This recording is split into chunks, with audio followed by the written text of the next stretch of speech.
सरजी का।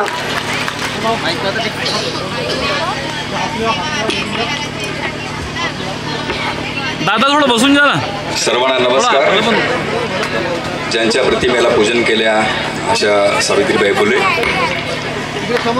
राजमाता जिजाऊ, रमाबाई आणि मंचावर उपस्थित मान्यवरांपैकी अरुंधती देशमुख घोष, अरुंधती रॉय, नंतर सरकार, अमृता मिलन आणि इतर। खरं तर 1 वाजताची वेळ होती, एक म्हणून मी वेळ दिली होती, 1च आहे म्हणून, पण हरकत नाही, सावित्रीबाईंचा कार्यक्रम आहे म्हणून थोडा वेळ अजिबात हरकत नाही। थोडं साईडवरून घ्या ना आम्हाला थोडं। सावित्रीबाईंबद्दल मी काही सगळ्यांनी सांगितलेलं आहे, त्यामुळे मी त्यात परत काय बोलणार नाही। फक्त एवढंच बोलतो की आपण सावित्रीकडून काय घेणार आहोत किंवा आपण काय सावित्रीकडून घेतलं आहे। सामाजिक, शैक्षणिक हे जे काम सावित्रीबाईंनी केलं आहे ते आपण घेतलं आहे का, तसं वागतो का आपण आता, हे जर आपण घेतलं असेल, तसं बघत असू तर हे सगळं करण्याचा, हा सगळ्याचा गाड घालण्याचा उद्देश सफल झाला असं म्हणता येईल मला असं वाटतं की सावित्रीबाई फुलेंनी जे काम केलं त्या काळामध्ये परिस्थिती जी होती ती परिस्थिती आणि आजची परिस्थिती यात खूप फरक आहे। आपल्याला खूप स्कोप आहे करायला काम, तसं आपण काम जर करत नसू तर मग या समारंभाचा किंवा याचा काही अर्थ नाही आहे। सावित्रीबाईंनी शिक्षणामध्ये काम केलं, सामाजिक काम केलं, तीच जाणीव ठेवून जर आपण आपल्या रोजच्या जीवनात जर काम करत असू तर मला वाटतं की मग आपण आपल्याला अधिकार आहे सावित्रीबाई फुलेंचा जन्मोत्सव साजरा करण्याचा।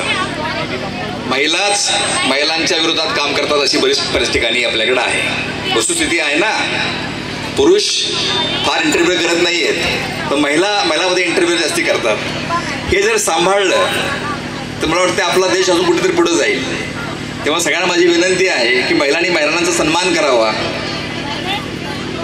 तर आपण नक्की कुठेतरी चांगल्या अचीव करू शकू। काही शैक्षणिक कामामध्ये आपण आता काम, मला सांगा यातले किती महिला किंवा पुरुष नोकरी करतात,